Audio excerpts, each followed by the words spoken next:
আসসালামু আলাইকুম। আমার আজকের রেসিপি হলো বিরিয়ানি। আজকে আমি আপনাদেরকে দেখাবো ফার্ম চিকেন দিয়ে কিভাবে বিরিয়ানি তৈরি করা যায় তার একটা পারফেক্ট রেসিপি। আমার রেসিপিটি যদি ভালো লেগে থাকে প্লিজ আমার চ্যানেলটি সাবস্ক্রাইব করবেন, লাইক দিবেন, বেল আইকন বাটনে ক্লিক করে আমার সাথে থাকবেন। আজকে আমি আপনাদেরকে দেখাবো ব্রয়লার বা ফার্ম চিকেন দিয়ে কিভাবে চিকেন বিরিয়ানি তৈরি করা যায় তার একটা পারফেক্ট রেসিপি।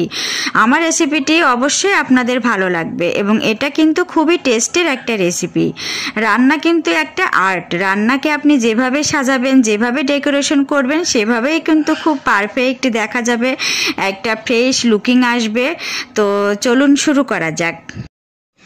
এখন আমি পেঁয়াজ বেরেস্তাটা রেডি করে নিব। চুলার উপরে একটা প্যান বসিয়ে গরম করে কিছু সাদা সয়াবিন তেল দিয়েছি। এখন আগে থেকে কুচিয়ে রাখা পেঁয়াজগুলো ঢেলে দিব। এটা অবশ্যই হাই হিটে করতে হবে, তাহলে কালারটা একদম পারফেক্ট আসবে। এটা আমি বাদামি করে ভেজে নিয়েছি। এখন আমি এগুলো ছেঁকে উঠিয়ে নিব এবং তেলগুলো ঝরিয়ে নিব।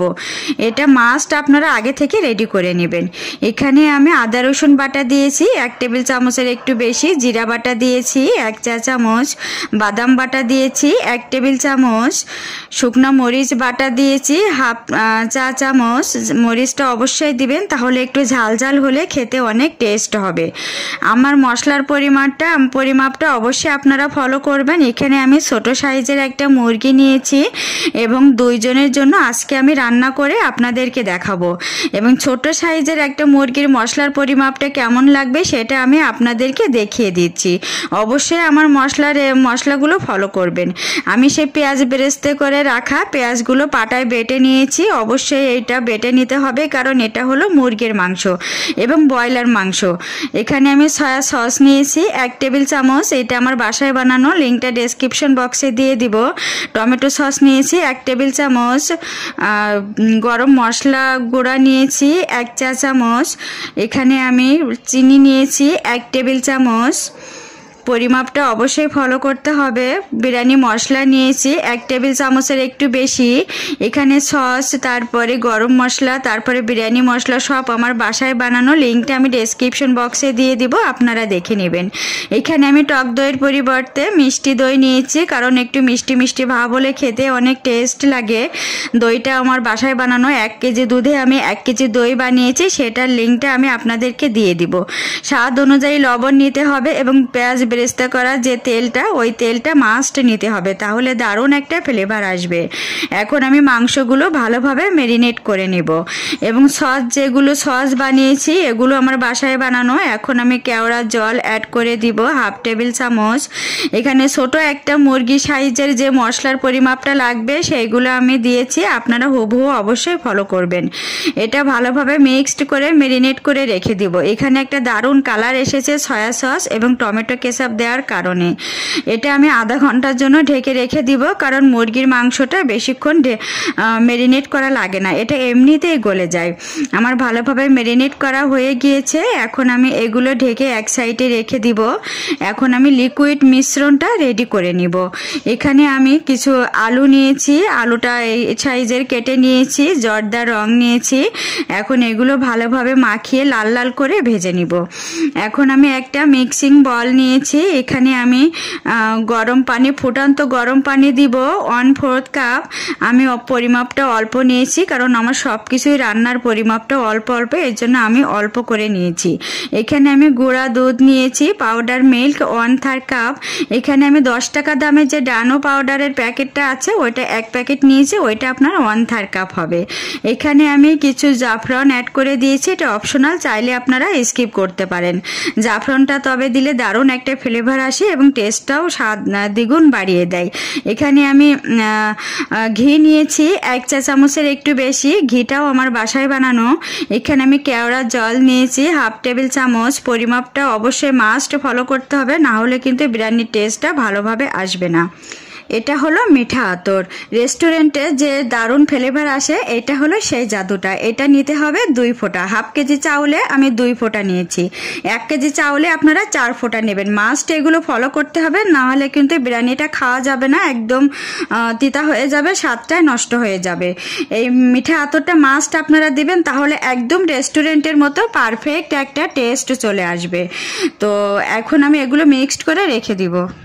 যে প্যানে আমি পেঁয়াজ বেরেস্তা করে নিয়েছিলাম, সেখানে আবার কিছু সাদা সয়াবিন তেল দিব, কারণ মাংসগুলো একটু ভাজা ভাজা করে নিতে হবে। যদি মাংসগুলো ভাজা ভাজা করে নেওয়া হয়, তাহলে মাংসগুলো কিন্তু আর ভেঙে যাবে না। আমরা সবাই জানি ব্রয়লার মুরগি বা পোলট্রি মুরগি কিন্তু মাংসগুলো একটু খুবই নরম থাকে। এই জন্য যদি আপনি এভাবে একটু লাল লাল করে ভাজা ভাজা করে নেন, তাহলে মাংসগুলো আপনার একদম আস্ত হয়ে যাবে, ভেঙে চুরে যাবে না এবং ভাতের সাথে মিশে যাবে না। আমি এইভাবে উল্টে পাল্টে মাংসগুলো ভেজে নিয়েছি। আমার ভাজা কিন্তু হয়ে গিয়েছে। দেখেন দারুণ একটা পারফেক্ট কালার এসেছে। এখন আমি রাইসটা রেডি করে নেব। আমি চুলার উপরে একটা প্যান বসিয়ে সাদা তেল দিয়েছি। অবশ্যই আমার রেসিপিগুলো আপনারা হুবহু ফলো করবেন। এবং মাংস যে ম্যারিনেট করা ছিল, সেই ম্যারিনেট করার মশলাগুলো এখন আমি এখানে ঢেলে দিব এবং মশলাগুলো একটু হালকা ভালোভাবে ভেজে নিব। দেখেন আমার মশলাগুলো প্রায় ভাজা হয়ে যাচ্ছে। এখন আমি এখানে চাউল দিয়েছি মেজারমেন্ট কাপের 2 কাপ। চাউলটা আমি শাহি জিরা দিয়ে ধুয়ে আধা ঘন্টার মতো পানি ঝরিয়ে নিয়েছি। অবশ্যই আপনারা চাউলটা পরিমাপ অনুযায়ী সব কিছুই পরিমাপটা ফলো করবেন, তাহলে পারফেক্ট ঝরঝরা বিরিয়ানি আপনাদেরও হবে। মশলার সাথে আমি চাউলটা ভালোভাবে একটু ভেজে নিয়ে পানি দিয়েছি। যতটুকু চাউল ততটুকু পানি দিতে হবে, কারণ পানিটা যদি আপনি একটু বেশি দিয়ে দেন, তাহলে কিন্তু রাইসটা আপনার ঝরঝরা হবে না। পানি বেশি হয়ে গেলে কিন্তু ভাতটা আঠালো হয়ে যাবে। আর বিরিয়ানিতে সবসময় যতটুকু চাউল ততটুকুই পানি দিতে হবে। যদি পানি বেশি দেওয়া হয়, তাহলে কিন্তু ঝরঝরা হবে না, কারণ মশলার একটা আছে, তারপরে মাংসের একটা মশলা আছে, সব কিছু মিলেই কিন্তু ভাতটা নরম হয়ে যাবে। তাই সবসময় চেষ্টা করতে হবে পানির পরিমাপটা কম দেওয়ার জন্য। এখানে আমি মিষ্টি আচারের তেল দিয়েছি 1 টেবিল চামচ। যে আচারটা মিষ্টি করে বানানো হয়, সেই তেলটা আমি এখানে দিয়েছি। আলুগুলো ঢেলে দিয়েছি। অবশ্যই এগুলো পরিমাপটা আপনারা ঠিক রাখবেন, আর এই তেলটা মাস্ট আপনারা দেওয়ার চেষ্টা করবেন। আচারের যে তেল, ওই তেলটা কিন্তু দিতে হবে না। দিতে হবে যে আচারে ভেজে ভেজে আচার করা হয়, সেই তেলটাই কিন্তু এখানে দিতে হবে, তাহলে পারফেক্ট একটা টেস্ট চলে আসবে। আমি এভাবে মিক্সড করে রেখে দিয়েছি 1 মিনিটের জন্য। এখন আমি মাংসগুলো আস্তে আস্তে দিয়ে দিব। সবগুলো মাংস এভাবে আস্তে আস্তে লাস্টে দিতে হবে, যখন পানিটা একেবারে শুকিয়ে যাবে না, আবার ঝরঝরাও হবে না। মিডিয়াম পানি যখন শুকানো হবে, তখন এভাবে দিয়ে দিতে হবে। আর প্যানের নিচে অবশ্যই একটা লোহার তাওয়া দিতে হবে, তাহলে তলায় আর লেগে যাবে না। এভাবে আলতো হাতে একটু উল্টে পাল্টে দিতে হবে। কোনোভাবে জোরে দেওয়া যাবে না, তাহলে কিন্তু ভাতগুলো ভেঙে যাবে এবং মাংসগুলো ভেঙে যাওয়ার সম্ভাবনা থাকবে। এভাবে একটু আস্তে করে আলতো হাতে উল্টে পাল্টে দিয়ে ঢেকে দিতে হবে। অবশ্যই আমার রেসিপিটা আপনারা হুবহু ফলো করবেন। এখন আমি লিকুইড মিশ্রণটা এর উপরে ঢেলে দিব। লিকুইড মিশ্রণটা আগে থেকে অবশ্যই রেডি করে রাখবেন, তাহলে জাফরানের কালারটা ভালোভাবে মিশে যাবে এবং জাফরানটাও এর সাথে ভালোভাবে মিশে যাবে। এভাবে আমি আবার একটু মিক্সড করে নিব।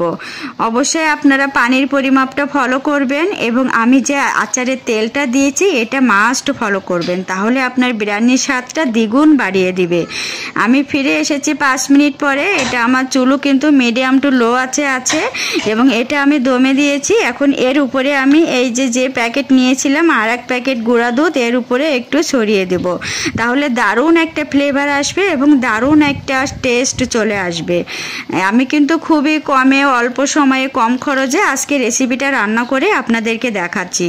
এখন একটু উল্টে পাল্টে দিতে হবে আলতো হাতে। দেখেন আমার ভাতগুলো কিন্তু ঝরঝরা আছে এবং মাংসগুলো কিন্তু একটুও ভেঙে যায়নি। মাংসগুলোও কিন্তু আস্ত আছে, রাইসটাও কিন্তু ঝরঝরা হয়েছে। এটা যখন ঠান্ডা হবে, তখন কিন্তু আরও ঝরঝরা হবে। এখন আমি ভালোভাবে মিক্সড করে কয়েক টুকরা আলু বোখরা দিয়েছি। আলু বোখরা আপনারা আপনাদের পছন্দ মতো দিবেন। কিছু কাঁচামরিচ দিব। কাঁচামরিচটা মাস্ট দিতে হবে, এতেও কিন্তু দারুণ একটা ফ্লেভার আসে। দেখেন আমার রাইসটা কত সুন্দর পারফেক্ট হয়েছে। এই রাইসটা যখন ঠান্ডা হবে, তখন কিন্তু দেখতে অসাধারণ লাগবে। তো পানির পরিমাপটা যদি ঠিক থাকে, তাহলে কিন্তু রাইসটা আপনার একদম ঝরঝরা হবে। এভাবে আমি দমে রেখে দিব 2 মিনিট রেসিপিটির মতো। অবশ্যই আমার রেসিপিটা আপনারা স্টেপ বাই স্টেপ ফলো করবেন। যারা জীবনে কখনো বিরিয়ানি রান্না করেন নাই বা বিরিয়ানি রান্না করলে ঝরঝরা হয় না, তাদের জন্য আজকে আমি এই রেসিপিটি আপনাদেরকে হুবহু দেখিয়ে দিয়েছি। আমার রাইসটা কিন্তু রেডি হয়ে গিয়েছে, পারফেক্ট বিরিয়ানি রান্না কিন্তু আমার হয়েছে। তো আমার দেখেন ভাতটা কত ঝরঝরা হয়েছে, দেখেন দেখেই বোঝা যাচ্ছে। মাংসগুলো কিন্তু আস্ত আছে, একটুও গলে যায়নি। তো আমার রেসিপিটি যদি ভালো লেগে থাকে প্লিজ আমার চ্যানেলটি সাবস্ক্রাইব করবেন, লাইক দিবেন, বেল আইকন বাটনে ক্লিক করে আমার সাথে থাকবেন। আমি এরকম নতুন নতুন রেসিপি নিয়ে আপনাদের সামনে আবার হাজির হয়ে যাব। তো সবাই ভালো থাকবেন, আল্লাহ হাফেজ।